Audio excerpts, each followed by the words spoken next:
I'm Bill Johnson, a member of the Wayzata Plymouth Area League of Women Voters and your moderator for this evening. This forum is sponsored by the League of Women Voters of the Wayzata Plymouth area, as well as our partner, Northwest Islamic Community Center. And on behalf of the members of the League of Women Voters and our partner, I welcome you. The purpose of this evening's forum is to provide you the opportunity to hear the candidates discuss the issues that are important to you. The views expressed in this forum are those of the candidates, not those of the League of Women Voters, and the sponsorship of this debate is not an endorsement of any candidate. The League of Women Voters does not support or oppose any candidate or political party. All viable candidates have been invited. The rules for this evening's forum are as follows. Candidates will be allowed an opening statement with a maximum of 2 minutes to state his or her experience, platform, and objectives. A 15-second warning will be given before the total time has elapsed. Candidates, please finish your sentence quickly when you see the stop sign or you will be interrupted. So please watch for our timers who are right there in the front row.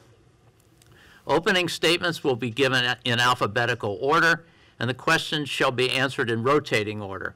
The answers will be confined to 1 minute. Candidates will then have at the end 2 minutes for a closing statement. No reference of a personal nature will be tolerated. A person's public record may be examined, but not their character. These forums are made available to encourage the voting public to focus on the issues. We ask that there be no demonstrations of support or opposition, such as applause or booing, for the candidates or their positions. And all candidates should be allowed their full time to get their point or points across.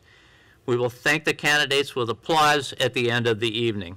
Remember, if you have a question, please ask for a 3x5 card and raise your hand and it will be picked up. Citizens will be electing a mayor, city council member from Ward 2 and Ward 4, and an at-large. The first forum will be for the mayor and at-large candidates. All right, I'd like to introduce the candidates, and I'll begin with the mayoral candidates, and they are Ali Shader, Andrei Skotnikov, and Jeff Washi.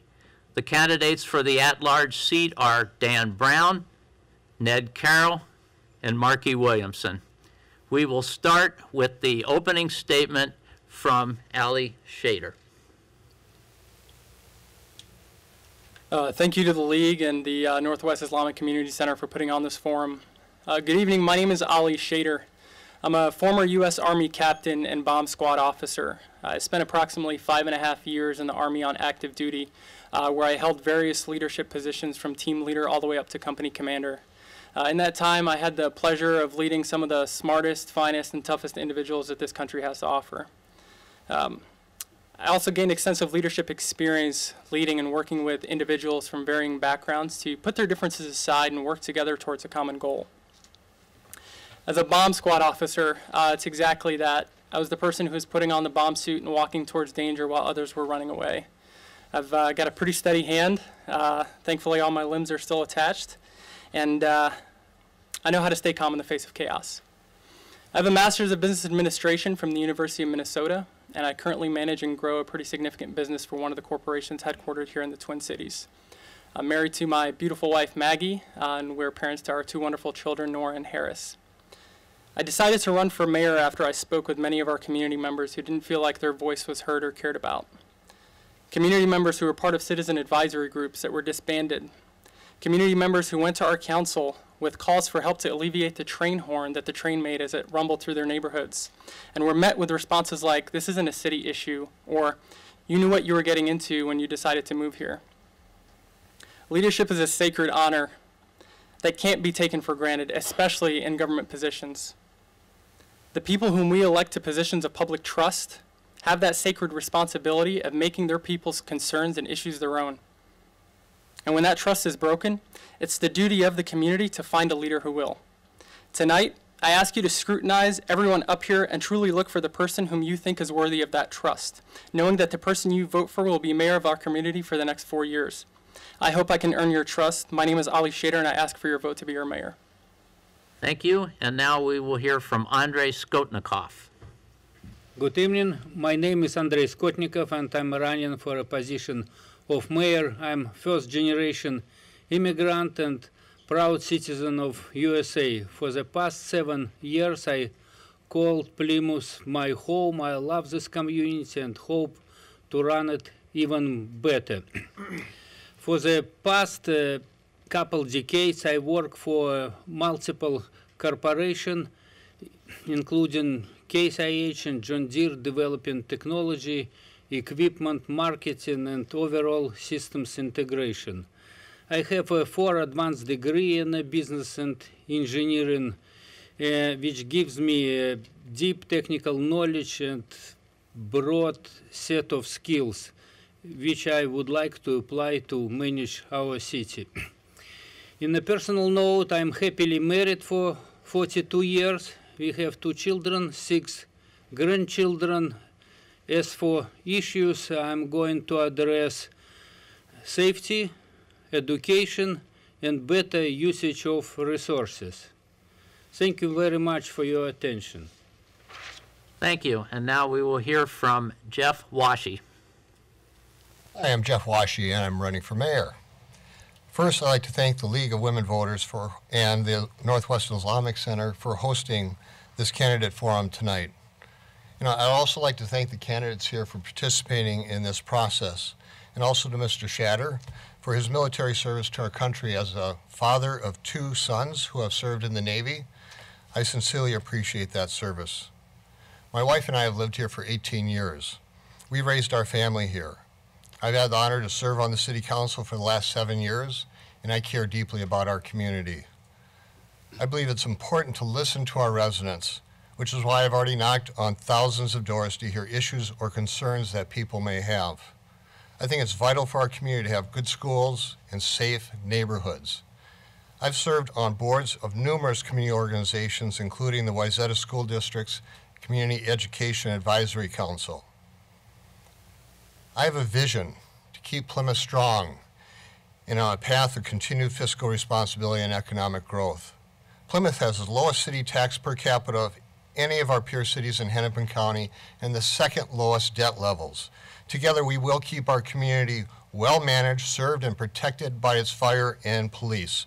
We will strive to improve our water quality, to leave it better for the next generation than we found it.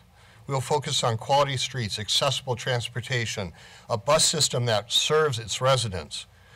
We will keep our parks and trails in pristine condition, a Plymouth jewel that gives Plymouth a quality of life that our Plymouth residents enjoy.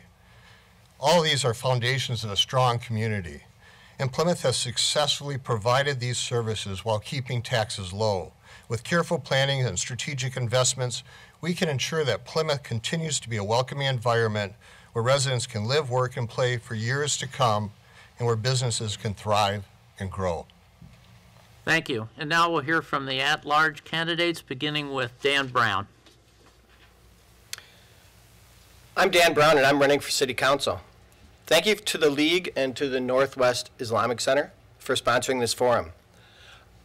I'm an immigration attorney, and I got my law degree at Hamline University School of Law. I live with my successful and talented wife and our teenage daughter in northwestern Plymouth.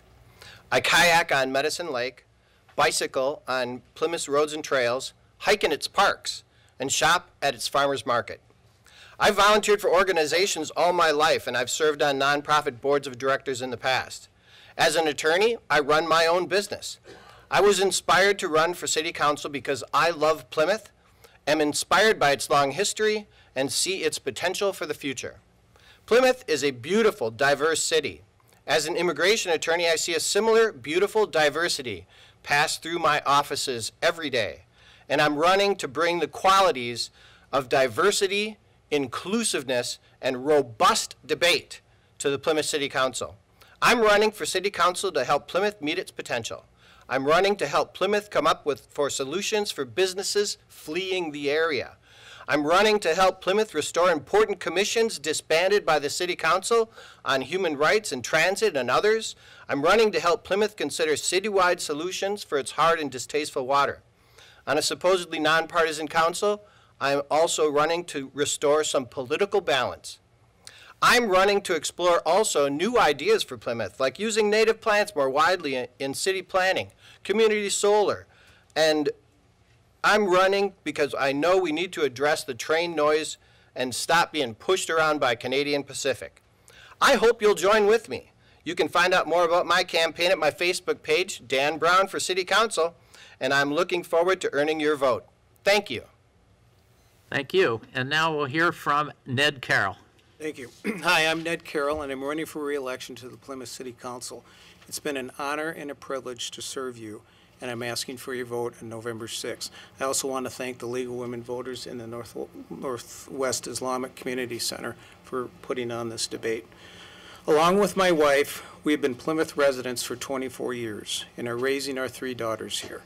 As a result, we have been deeply involved in the community. I previously served as Plymouth's representative to the Shingle Creek Watershed Management Commission, and I also served for a number of years as chair of the Plymouth Parks and Rec Commission. Moreover, I have volunteered throughout the community with the Wayzata School District and other organizations, such as the Wayzata Girls Basketball Association, where I've been involved as a coach of my 3 daughters and others, and serve on the board, and I'm director of the rec program. We need to keep Plymouth a well-run city with continued strong fiscal management while also providing for a growing city. My goal is to continue to provide for and improve upon our necessary public safety, police and fire protection, infrastructure, and recreational opportunities. I ask for your vote on November 6th. Thank you. Thank you. And now we'll hear from Marky Williamson. Good evening. I'm Marky Williamson. I've been a resident of Plymouth for 15 years, and I lived just across 169 in New Hope for 20. I'm familiar with the procedures of City Council because I served on New Hope's council for 14 years. I'm passionate about being a council member. I'm a good researcher. I'm process-driven. I look for all the options when making a decision. I'm influential. I can ask pertinent questions to discover the details of a situation. As you may know, Plymouth is practically 50-50 male and female. I believe in fair representation. It's imperative that we have women on the council. Women have a different perspective. Collaboration and connection are strengths that women offer. Isn't it reasonable to expect that half of the council members are women? I like belonging to a community. You know, like really belonging to a community, being in a cog of the wheel that makes the community sing. It takes courage to hold the position of a council member at large, and I'm courageous. Thank you. We will now start with the questions. The answers will be confined to 1 minute. And the first question goes to Marky Williamson. And the question is, regarding priorities, what additional services should the city provide that are not being provided, or are there some that are being provided that should be discontinued? As far as services go, I really think that this is a very comprehensive city. I honestly believe that we should not get too involved in anything that resembles taking care of people. I don't believe that that is the city's responsibility. I think that the state and the federal governments have that responsibility. There's really, you know, safety is the #1 issue for me, as I've heard other people say the same thing. And one of the things that I've noticed when I'm canvassing the neighborhoods is that there's a lack of street lights in several areas. So that's really, you know, where I would begin. I would begin with a study, you know, as to what areas don't have them and why don't they have them, and are the residents interested? All right, thank you. Next we'll hear from Dan Brown. Thank you. I think when it comes to providing services, we're looking at the interplay of what is best devolved to the individual and what do we best do together. Plymouth has a wonderful diversity of services that are provided I agree with Councilmember Washi that we certainly don't want to cut back on the police and fire protection. But when it comes to things that we should examine about what can we do together, have we considered an up-and-coming area right now is community solar? Is that something that Plymouth can do together? Community solar can bring down the cost of providing electricity to businesses that might want to locate here. It can bring down the cost of electricity that you pay right now to XL Energy. So there are many services I think that we could consider. And as we go through the process of examining the services, I think we might be able to find some that we could trim or make more efficient. Thank you. All right. And now we'll hear from Ned Carroll. Thank you. I appreciate the question, although I think it assumes that we do need more services. I'm not sure that we do. However, if we do, I think it's important to rely upon the citizens to help ask for them. There's some things that we can initiate on our own, but I like to be collaborative. I like to have input from people, and I like them to help us with our agenda and our decisions. Now that said, there are a couple of services that we can help facilitate. One is organics recycling, which will probably be coming because of the state and Hennepin County are essentially going to be mandating it. So that's something that I think is important, and we need to, if and when it comes, we need to structure it in a way that's going to be consistent with what people want. And another one is the water efficiency rebate program that I help extend for this past year and this coming year. I'm out of time. Thank you. All right, thank you. And now we will hear from Ali Shader. Thank you for the question. Really reflecting on the services that Plymouth currently does offer, and it does offer a variety of services. Three main ones come to mind. As I've been door knocking and listening to some of the concerns of our community members, quality water is a significant one. Both the hardness as well as some of the water quality to ensure that the water is being treated at an acceptable level at the treatment facilities, but it's also arriving in people's homes at an acceptable quality. The second, I agree with Mr. Brown's assessment of needing to investigate solar further. We're seeing a trend where cities across the country are embracing solar despite incentives from the state and federal governments, not because of any altruistic reasons, but because it's starting to become cheaper than traditional energy collection methods. And then finally, the city has to ensure that it's providing adequate, affordable housing for the community members who need it. Thank you. Thank you. And finally, we'll hear from Andrei Skotnikov. Well, I would suggest to create a comprehensive emergency center together with the citizens. We have very developed IoT right now, Internet of Things. We can create a better visualization what's going on in our streets and combine everything in a city center and manage better our emergency, like a medical, police, and fire. Second, I would propose optimization of all existing services and processes. I mean, like a route optimization for movement, having more weather station to know where to start, for instance, snow removal, and so on. And third, it would be education with the help of city for our citizens. Thank you. And I'm sorry. And finally, we'll hear from Jeff Washi. I thought you forgot about me. No. You know, there's things that come to mind. I agree with Councilmember Carroll in terms of every year when we go through a budgeting process, we're continually looking at what services that we need, that we hear residents saying and asking for. And as we go through that budget process, what do we think we can cut or we don't need? We want to be relevant to our community. So a couple years ago, we added a 5th police district because of the expansion of the population in the building in Northwest Plymouth to accommodate that. In the 2019 budget, we're adding fire staff to that because we don't have enough fire to cover the shifts, so we have to hire some full-time fire.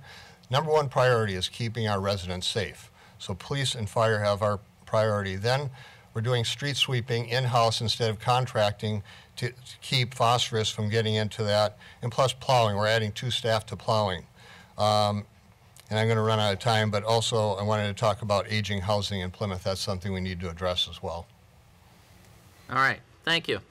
All right, our next question will go first to Mr. Skotnikoff, and it is, there are currently 8 residential garbage haulers licensed in Plymouth. What is your position or interest in organizing residential garbage hauling?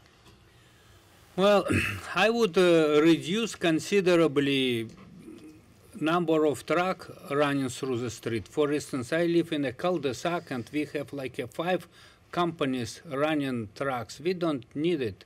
I think the city can negotiate openly who provides the best contract and have just one company removing garbage. Maybe it's not possible for whole city, but at least divided on wards, and we can reduce pollution and, you know, like save our roads. All right. Thank you. Ali Shader.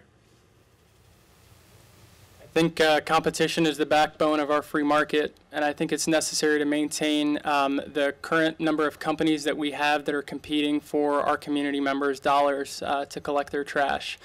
There are drawbacks. However, when we start talking about the government organizing contracts with deep discounts, we'll start seeing a decline in quality in the services that are offered by those organizations. My opinion is to maintain the current system that we have of having multiple companies competing for the community members' business. Thank you. Marky Williamson. I'm on the Environmental Quality Commission for Plymouth, and we recently discussed the upcoming recycling of compostables and also cloth and fabric items. And our biggest concern was adding more trucks to the streets that are already have too many trucks.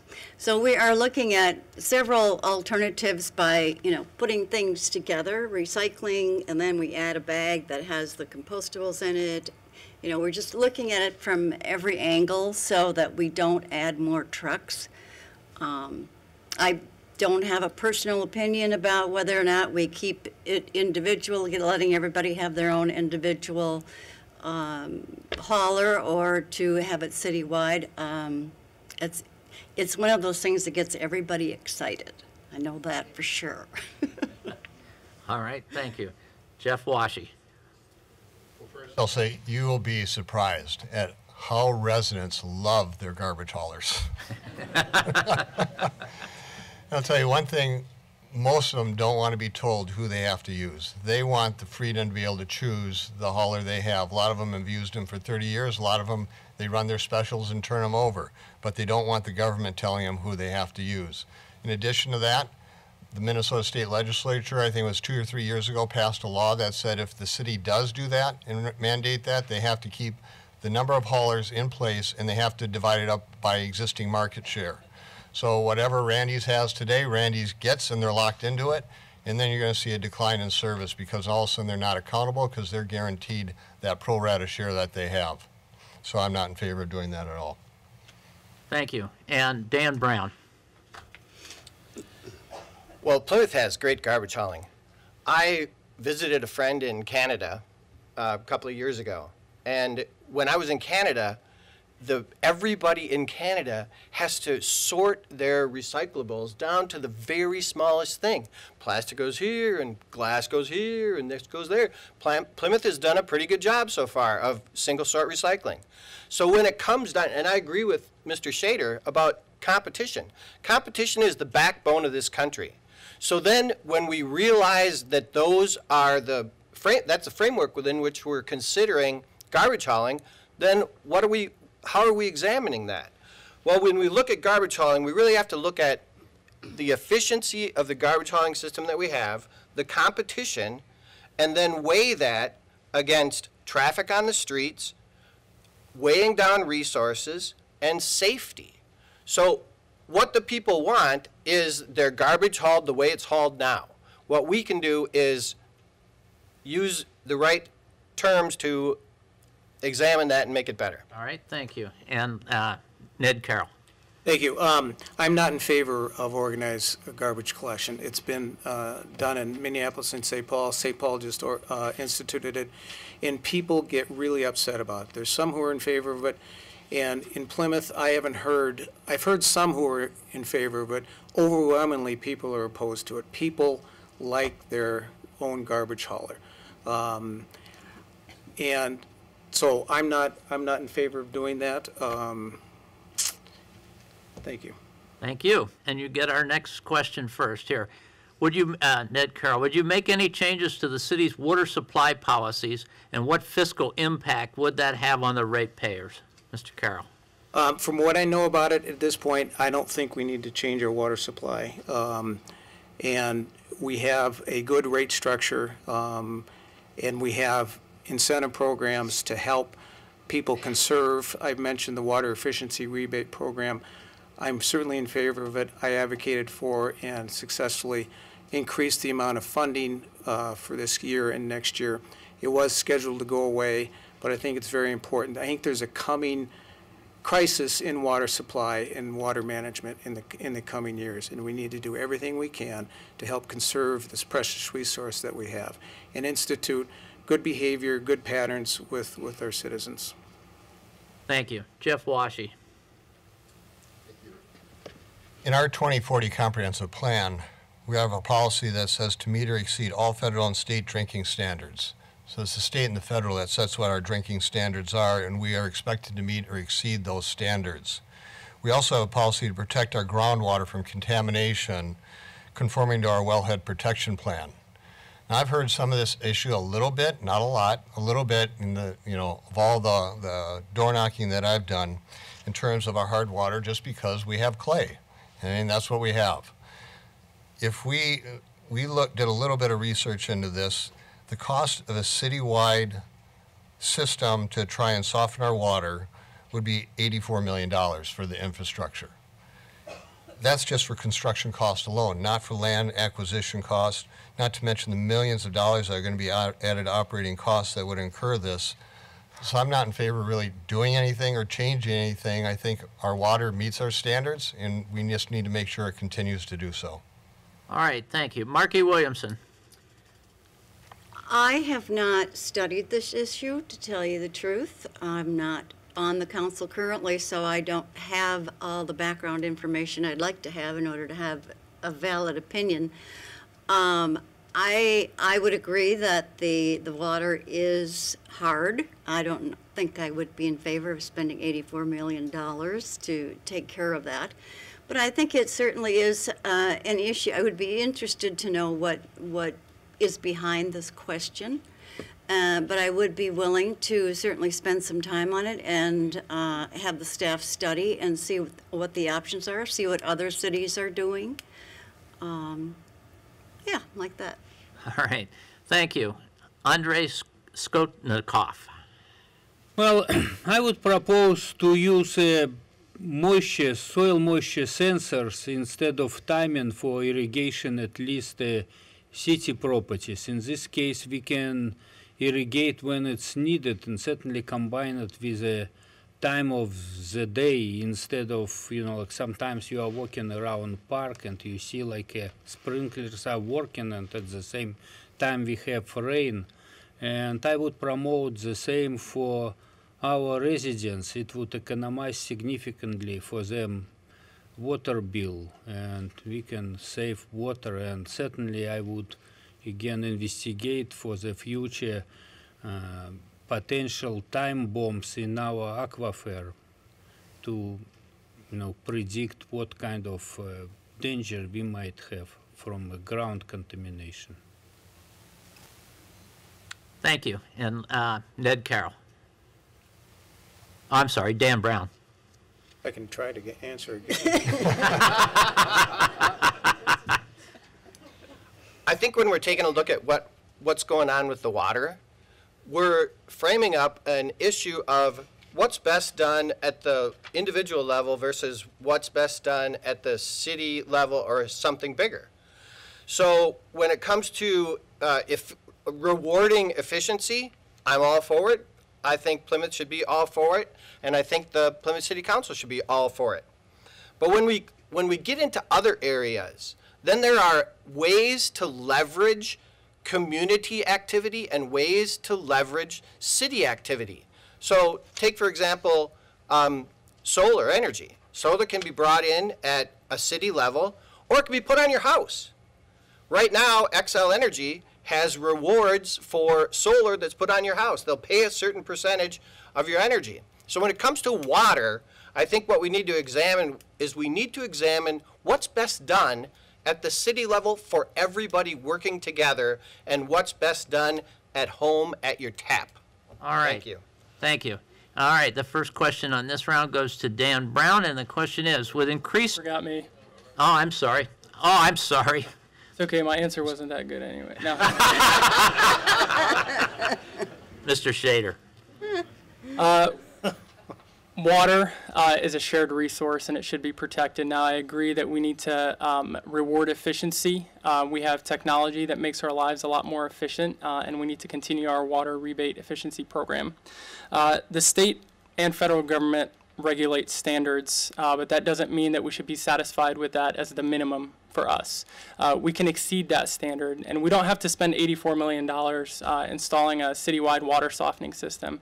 So, for example, the city of St. Cloud actually spoke with a water treatment engineer a couple of weeks ago, said this. The city of St. Cloud treats their water with lime, and this has decreased their hardness by about 7 or 8 parts per million. Now, 7 or 8 parts per million in hardness in Plymouth water is enough to have some less fortunate homes, lower income homes, not have to require them to install whole home water softeners in their homes. This is something that could potentially change our community's quality of life, and this should be something that should be looked into. Thank you. All right, our next question, first for Dan Brown. With increased development in Plymouth, what priorities would you have for traffic and transit? When it comes to traffic and transit, I think we have to realize that Plymouth doesn't live in a vacuum. And at the same time, we have to do a good job of serving our citizens. So when we come to transit, we can't look at transit in isolation. Transit in Plymouth means going from Plymouth to other places, from other places to Plymouth, to jobs and other things in Plymouth, and people getting around in Plymouth. So what are we doing now that's working? Plymouth has a bus system. Plymouth has an opportunity to become part of a broader metro-wide transit system. And what we need to do is we need to look at what has worked for other communities and what might work for Plymouth. We have to get some transit opportunities here that are going to take people from where they are to where they need to be in the most efficient way. Thank you. Thank you. All right, Ned Carroll. Thank you. I think one of the most important things the city can do is have good transportation, streets and roads and bridges. That is a critical core component of what the city does and what the city provides. And so I think it's very important to keep up with that. We're fortunate to have a very good staff, a very good city manager who helps manage that, who helps stay current and uses best practices. For example, instead of completely reconstructing the street, try to stretch out the life of it with mill and overlay grinding and extend the street. It'll extend it 15 to 20 years. That's been done. There's some times where we have to completely reconstruct, and that's very expensive, and that's why we want to keep doing some of those other things to extend the life of the city. In terms of transit opportunities, I think we need to do more to increase it. We have our own bus system, and partnering with others we could do too. Thank you. All right, thank you. And next, Andrei Skotnikov. First of all, I would recommend to automate our traffic lights, based on traffic in city time and using sensors. Many big cities use it and increase their, capability by 80%. And second, I would evaluate this issue with companies located in our city. Maybe we can, or they can provide with our help transportation of their workers from city and to the city. Thank you. Ali Shader. More than 99% of our community commutes to work. Our roads take a beating, our bridges take a beating, our streets take a beating. And as we look to the future where Hennepin County is going to start diverting subsidies to locations that are going to start seeing the benefits of the light rail, we're going to need to develop a plan that's forward-looking and think about how we're going to maintain some of those roads and bridges and streets in the future without those subsidies coming from Hennepin County. We also need to look at some issues from outside the box, right? Self-driving cars are becoming more and more prevalent, and cities like Fremont, California, and Portland, Oregon are starting to see their fair share of issues with that kind of traffic. We can learn from those issues, we can learn from those problems, and stay ahead of the game so that when, not if, but when this topic reaches Plymouth, we could be ready for it. Thank you. Marky Williamson. I really like Uber, and I use it, and I like Lyft, and I recommend it. You know, we have a really good bus system in the city of Plymouth already. I don't see that it really is a city's responsibility to provide transportation for everybody. I mean, after all, you will all be paying for it, you know, so. I just don't know that it's necessary. If there's a private entity that wants to come before us and give us an idea of what they might have to offer to us to provide transportation to our citizens, that would be just fine. But I think between the Uber and the Lyft and the driverless cars and the bikes and the scooters, I think we're good. All right, thank you. Jeff Washy. I may have to move over here and make sure I'm not, Bill's not forgetting me here, but yeah, I keep wondering. It's a random rotation, I assure you. Thank you. No, first I want to remind everybody in the last few years, we spent over $30 million expanding, creating Peony Lane and expanding Vicksburg Lane. All that, those two projects were done without any new tax levies, any new debt. So we already started addressing that a long time ago and planning for that a long time ago. We also lobbied and got approved in the last legislature $9.7 million to redo the Rockford Road Bridge, to add left-hand turn lanes to make that a safe, those two turns, safe intersections. That should be coming next year. And regarding transit, we have our own bus system. We continue to evaluate the effectiveness, efficiency of that system. We create and look for new routes. In the last couple of years, we've added routes to downtown East and the U of M. And then I'm excited to tell you about, in about a week, we're starting a new project with our dial ride system. It's a microtransit. It's Uber-like technology. People are going to be able to get, it's going to be using that technology to be more efficient at scheduling passenger pickup and arrival so people can wait less and get to where they want faster. Thank you. All right, our next question, and guess who gets to go first? In recent months, Plymouth City Council passed support for Cranberry Ridge, a low-rent housing project with some units for homeless residents.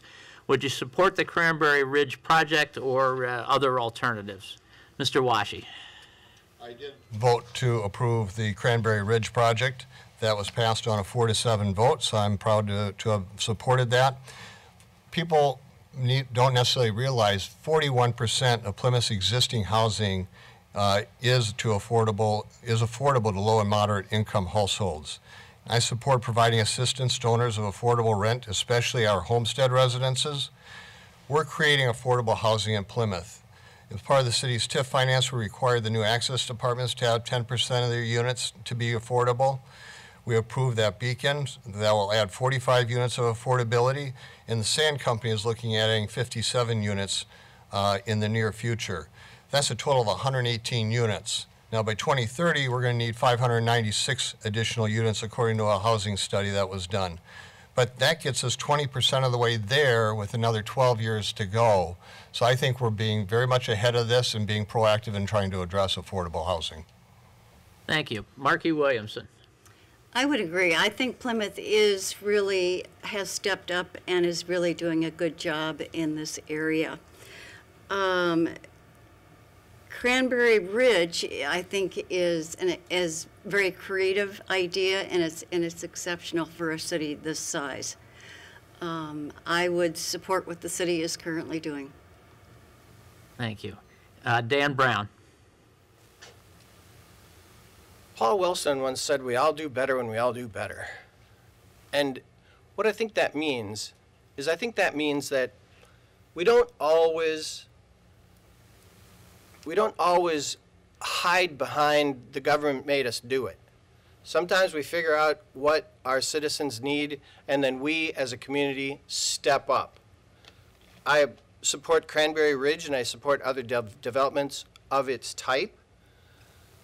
And I think that we have to make sure that we are sizing up when we have an opportunity, people that are doing well, to help our neighbors. Because we're all at 75,000 people in Plymouth, and some are doing really well, some not so well. So we all do better when we all do better. Let's pull together when we have to. Let's be individuals when we can. Thanks. Thank you. Ned Carroll. Thank you. I was a proud supporter of the Cranberry Ridge housing development. I can't think of a better collaborative and partnership than this one. Beacon Hill partnered with Interfaith Outreach to come up with this project.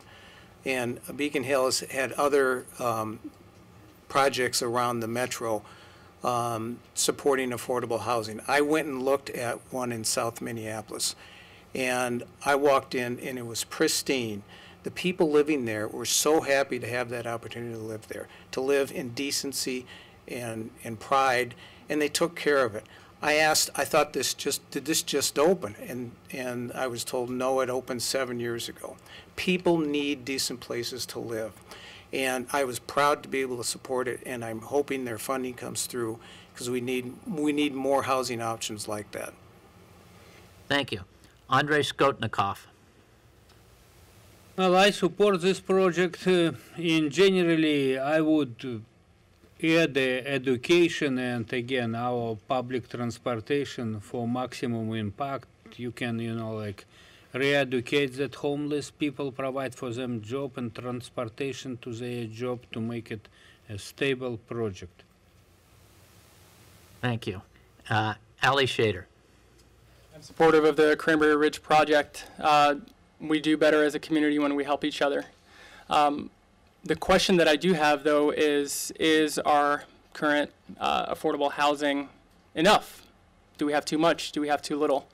Unfortunately, our city council disbanded the Human Rights Committee that would have been able to get to the bottom of this answer. So as of right now, we could be overspending or underspending and not really know because we don't have an outside entity looking objectively at this question of, do we have enough affordable housing in our city? This would be something that I would vote to reinstate as the Human Rights Committee as well as the Transit Advisory Board that were both disbanded by the City Council. All right. The first question is for you, Mr. Shader, and since it ties into what you're saying, the City Council essentially eliminated the Plymouth Human Rights Committee. Would you reinstate it? Why or why not? You can bank your time for later.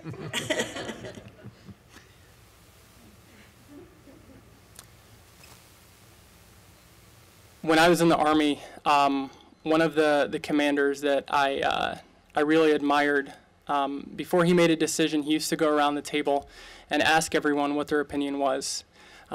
It not only provided him an opportunity to listen to opinions that were outside of his own head, but it also allowed him to realize whether or not he had the best ideas. It humbled him. It made him realize that he wasn't the smartest person in the room, and unless he relied on the people around him, he wasn't going to be able to do his job effectively. Disbanding citizen advisory groups sends a very wrong message to the community. Number one, we don't value your input. Number two, we're not humble enough to know that we may not have all the answers. Someone out here, someone in this room, someone outside these doors can have a better answer, but unless we invite those answers in, unless we invite those conversations and dialogue in, we're not going to know. I would vote to reinstate the citizen advisory groups that were disbanded. All right, thank you. Mr. Skotnikov. Well, generally I support, but I don't know what was the function of that committee. And as for hearing voices, we have website, we have a lot of officials in the city council to whom people can talk, can express their opinion. So I'm not opposed. All right. Thank you. Jeff Washy. Yeah, throughout the history of Plymouth, city councils have started commissions and committees, and when they've run their course, when they've served their need, they don't just keep having them meet for the sake of meeting. It was to a point that there are certain times where we see it doesn't have a need to be addressed in the community, and we don't want it to take up staff time and resources just to continue to meet just to have that, unless there is genuine issues that they need to address.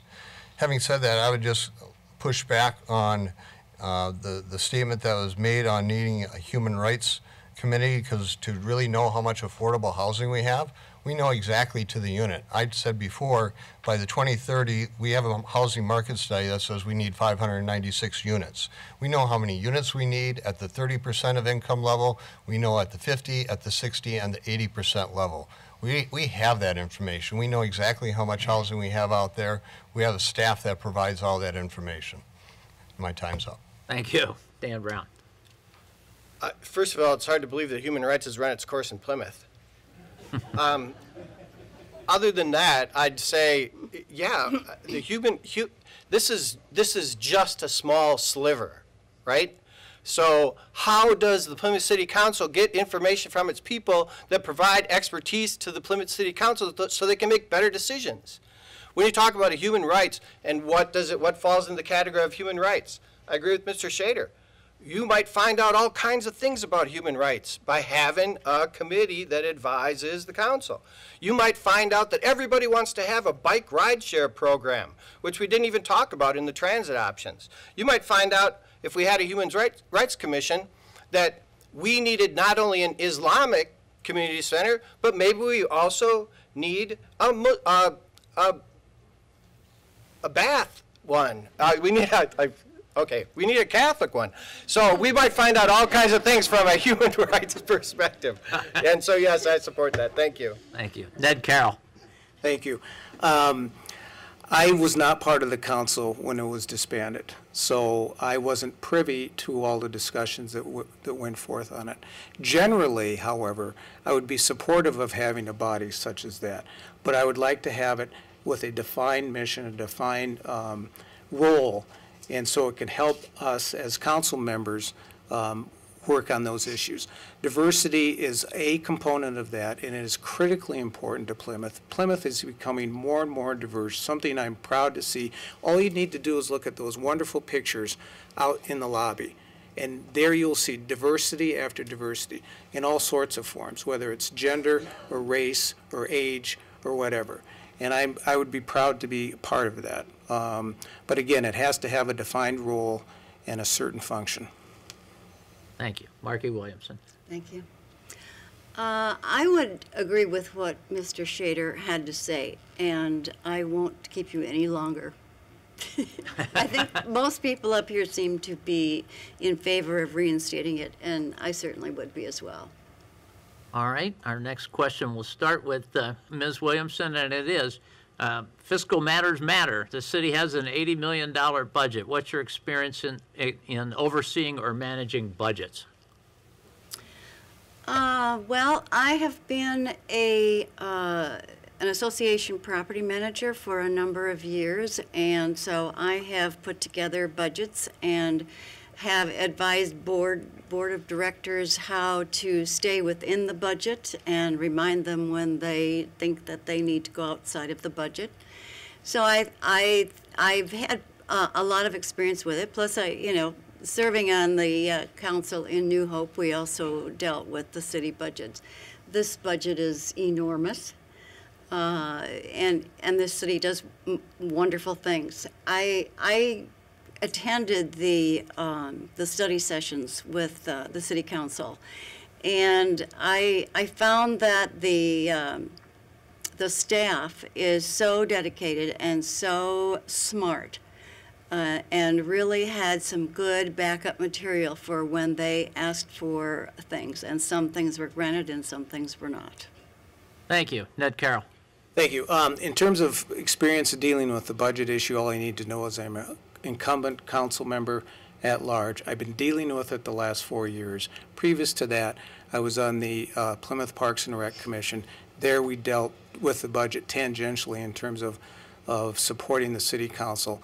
And in my volunteer roles, I deal with budgets all the time, as well as professionally. All right. And Mr. Brown. Sure. When it comes to budgets, it doesn't matter if the budget is $80 million or a $180 budget for a Republican candidate. The budget's got to balance. If it doesn't balance, you got to fix it. I'm a small businessman. I run my own business, and my budget balances. I'm going to bring that expertise to the Plymouth City Council, and that's really all you need to know right now. Thanks. Mr. Washi. Yeah, my background, my day job is actually in commercial banking. My whole career has been spent in finance. And so that was one of the reasons why I was selected as, to be appointed onto the City Council in 2011. As you can remember, we were in the midst of coming out of a recession, and it was pretty important to have someone who was very familiar with going through budgets and finances to be on the council. Again, with what Councilmember Carroll said, I've had spent the last 7 years going through budgets and line items.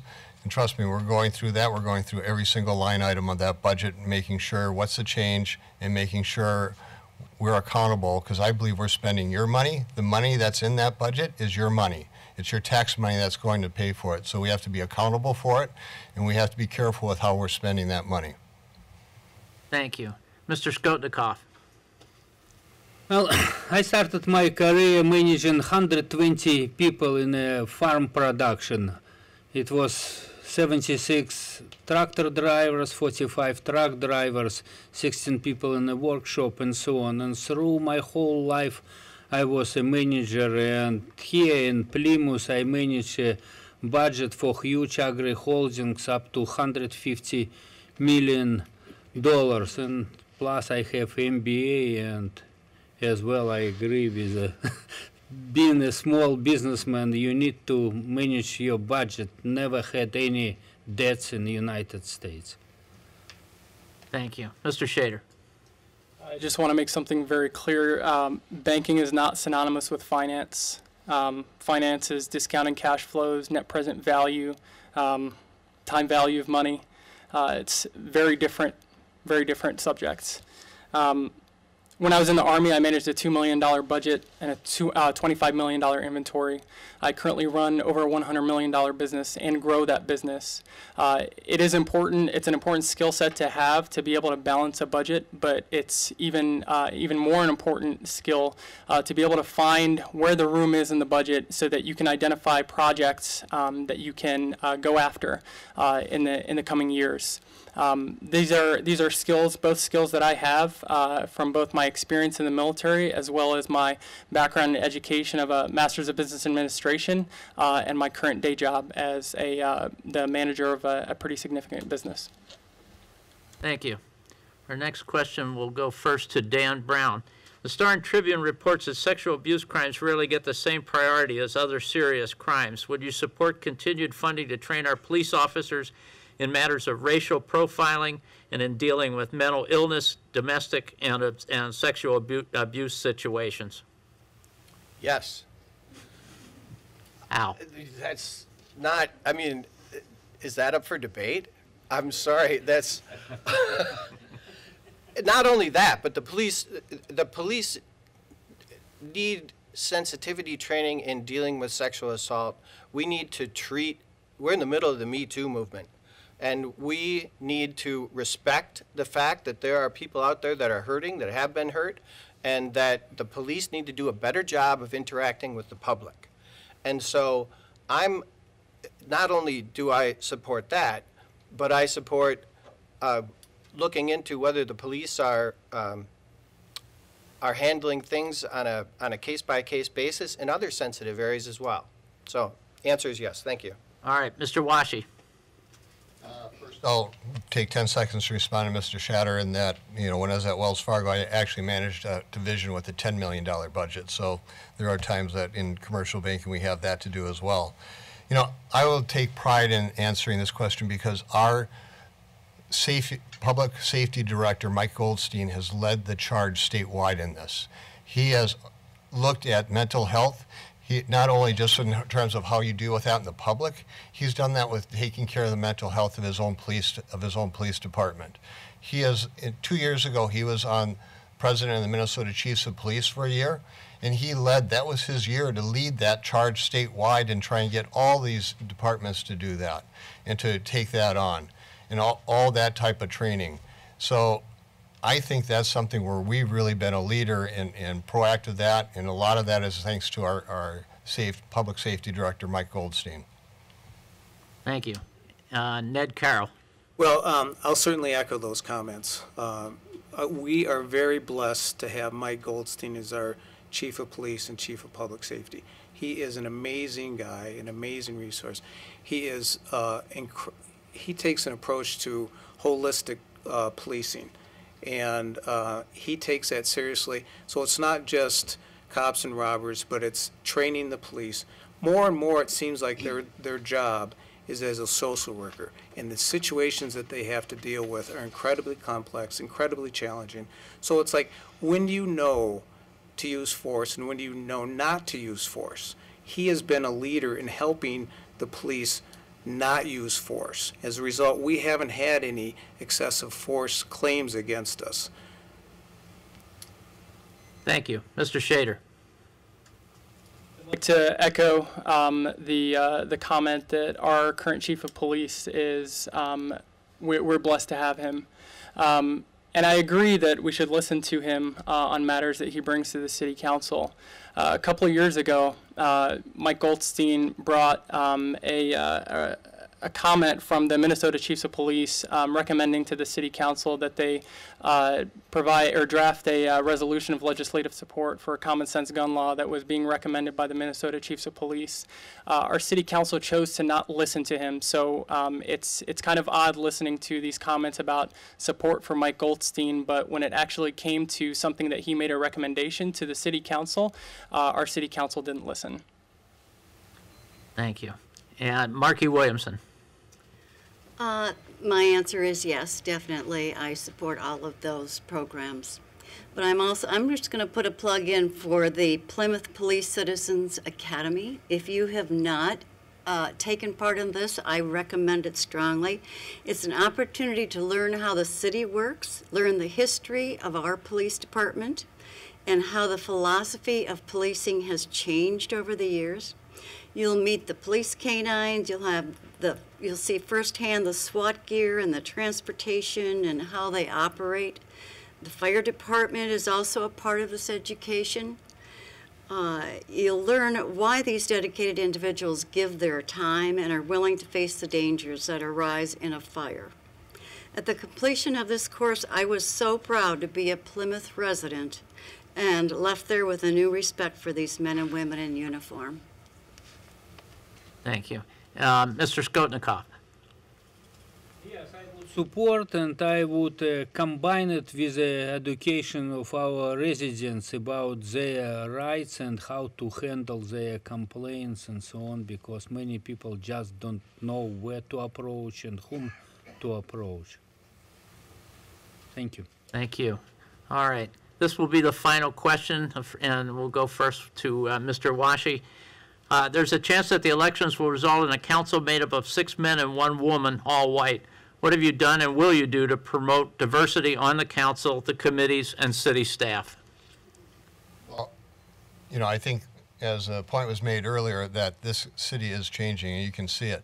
If you want to see it, go out to my Twitter page at Jeff in Plymouth, and you'll see, as I've been door knocking, all the people who have immigrated from all parts of the world. That's one of the things that I've been impressed upon. Is just amazed at how many people come from all these different parts of the world.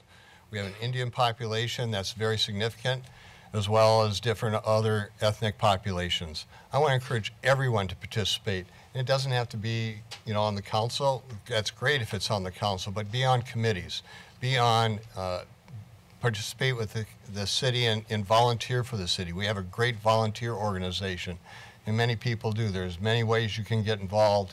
and I encourage everybody to get involved, because the stronger our community is, the more people get involved, the stronger our city will be. Thank you. Dan Brown. Obviously, I'm a white guy. So but I work with immigrants all the time. And what I can tell you about the Plymouth City Council is that a couple of years ago, when they were examining openings that happened on the City Council, they had an opportunity not only to promote women into those positions. One of the candidates was a Cargill executive who had extensive background in running large bureaus in corporations, but she happened to be a Democrat. So she was tossed right out of the running, right at the beginning. So what I bring to the City Council from the standpoint of diversity is I bring the capacity for robust debate. I'm not afraid to disagree with folks, and I'm not afraid to bring up ideas that need to have everybody weigh in on them. I would obviously like to see other women on the council, but for now, I'm going to do my part. Thank you. Thank you. Mr. Skotnikoff. Well, I'm first generation immigrant, and like I won't tell you all that stories, but every time when you feel like a questionnaire, when you're hiring to work and there are questions, are you white, brown, black, women or men, veteran and so on, I consider it as a racism. Everything should be based on merit. It's my approach. On merit. If it's all men, then it's all men. If we have bad and bright women and all women, it's fine with me. Thank you. Marky Williamson. It's fine with me, too. I strongly do believe that, we should have 50% of the council be women. We should also have a good percentage of people from other countries, other religions. We are pretty white up here and probably Protestant and that sort of thing. And, the world is changing. The city is changing. The state is changing. And it's a good change. It's a definite, look at these two beauties down here. Really, I welcome diversity. It's an education to sit down with somebody who has come here from another country, and the world is so different for them. So I would hope to see more of that on the council. All right, thank you. Mr. Shader. Would I promote diversity on the City Council? I think getting elected would be a start. We need to get people excited about participating in local government. It's not very attractive, and it's not very attractive, especially when we're sending messages to our community like we don't value outside input. We're going to disband some advisory groups. We're not going to listen to some concerns, or we're going to mock some community members when they come to the council with some of their concerns. We need to make sure that we adequately understand the diversity makeup of our community, not just with race, not just with ethnicity or religion, but national origin, international origin, male, female. We need to make sure that that representation is adequately represented on the City Council so that we are truly a representative democracy in our community. Thank you. And Ned Carroll. Thank you. I'm certainly in favor of diversity, and with the exception of Markey, I hope you don't win. Other than that, it'd be great. It just depends on who shows up, who volunteers, who gets involved.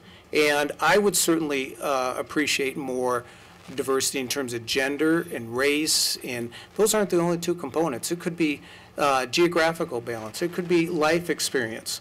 I'm a small-town country boy from Northwest Iowa, and I bring that perspective. I also bring a perspective of my professional life as an attorney. I'm the only attorney on the council. I bring a different perspective than the others, and I think it's been welcomed. And also in terms of diversity, I'm trained on diversity every day at home because I'm outnumbered by my wife and 3 daughters. Yes.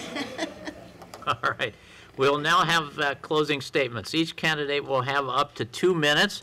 And first, we will hear from Mr. Skotnikoff. Okay.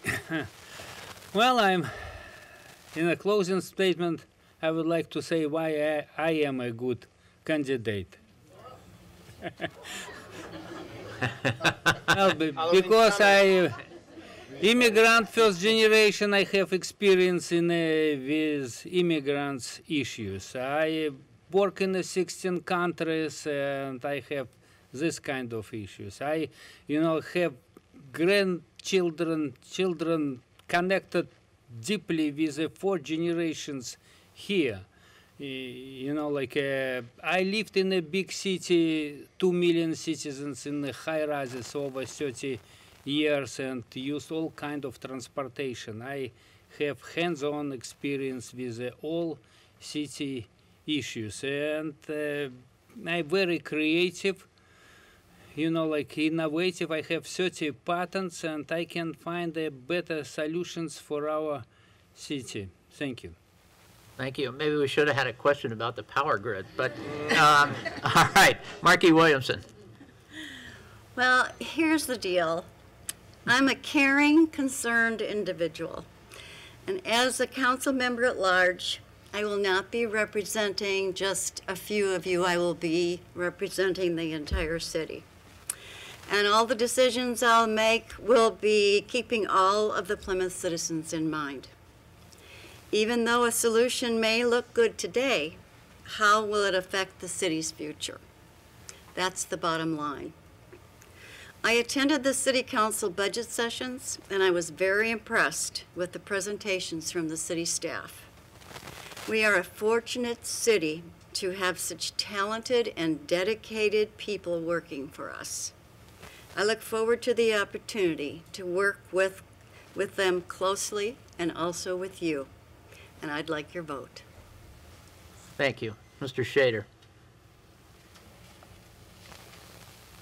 I'd like to take a moment to thank my family, specifically my wife, who's been with me through some pretty tough times in the Army. And she was the first and last person who kind of pushed me making the recommendation that I file for my candidacy. I love her immensely, and I just wanted to start off with that.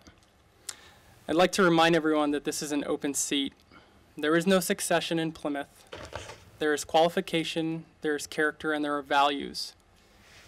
Everyone up here started from somewhere, and the League of Minnesota Cities exists to ensure that all elected officials are ready to conduct their affairs in office, regardless of any previous positions held. Tonight, you heard my opponents speak about multiple issues, but when it came to the tough ones, they either didn't take a stand or they stood by their positions, questionable positions. Our future as a community depends on us controlling our own fate, and not to say that this is a state or federal issue. And this disassociation that our leadership embraces displays how much they truly care about us. We live in such divisive times in our nation. We've become so polarized so that it's important that we protect ourselves by engaging in open and judgment-free dialogue, especially when we disagree. This is how we grow as a community. Yes, we have great taxes, but there's no reason why we can't have that and a leadership who listens to us and cares about us. If you believe that I will make your problems and concerns my own, if you believe that I will listen to you and not try to gaslight you or silence you, if you believe that I won't stop until I find a solution that you're satisfied with, then I ask you to vote for me.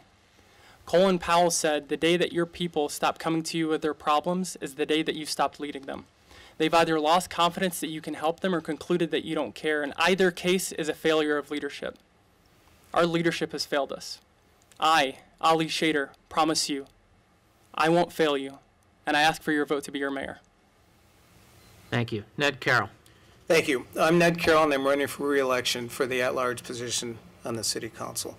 It's certainly been my honor and privilege to serve you, and I'm asking for your vote on November 6th. I also want to thank again the League of Women Voters and its volunteers, together with the Islamic Community Center, for organizing and putting on this important event. It's a wonderful service. It's a wonderful function. I can't say enough about how important it is to have the League of Women Voters in Islamic Community Center doing this, so thank you very much. And I also want to thank my wife. I haven't mentioned her yet. My wife, Maureen, who's sitting here, along with my family, for their love and support of my efforts to serve our community. I would not be doing it without them.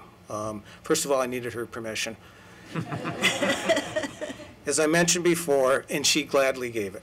As I mentioned before, my family and I have been deeply involved in our Plymouth community for many years, whether it be through our schools, community organizations, or our faith communities. We need to keep Plymouth a well-run city with continued strong fiscal management while also providing for a growing city. As I mentioned, my goal is to continue to provide for and improve upon our necessary public safety of police and fire protection, infrastructure, and recreational opportunities, and to thoughtfully consider and address whatever new challenges will come our way. I have the experience that matters and the leadership that counts. I ask for your vote on November 6th. Thank you. Thank you. Jeff Washy. Before I go into my closing statement, I just want to add from the last question that was added and remind everybody that our last three mayors, thank you. I just want to remind everybody that our last three mayors have all been women mayors. So, you know, former mayor and council member Judy Johnson out in the crowd here. So I want to make sure everyone appreciates that and that leadership they provided. You know, I've served the last 5 years on the Minnesota Chiefs of Police Foundation. I want to tell you I will strive to maintain our model of public safety through the full support and partnership with our Plymouth Police and Fire departments. I also want to say Plymouth has the fourth largest economy in the state of Minnesota, and I'm proud to be endorsed by the Twin West Chamber of Commerce. We have 58,000 jobs in Plymouth.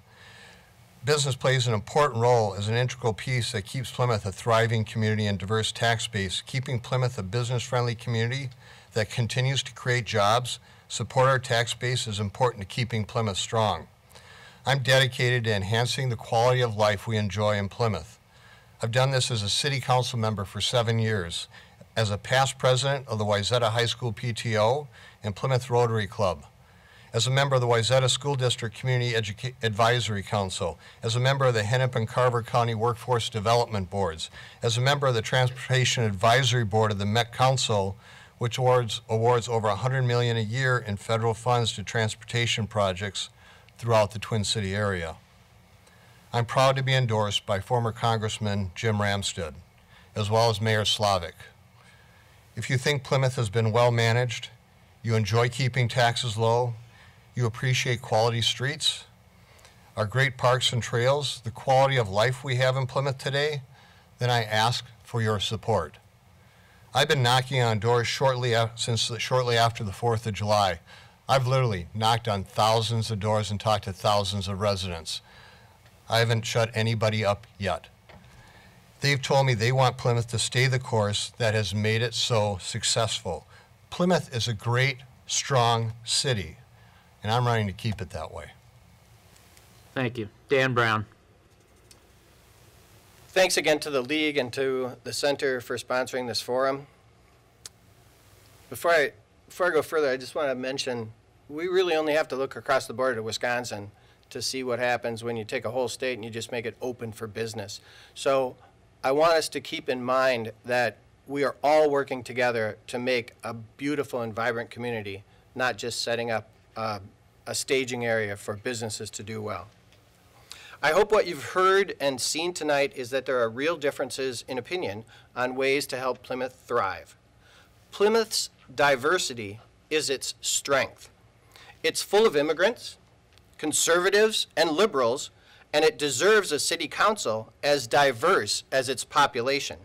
It deserves a city council that debates all viewpoints, listens to its citizens, and learns from its past.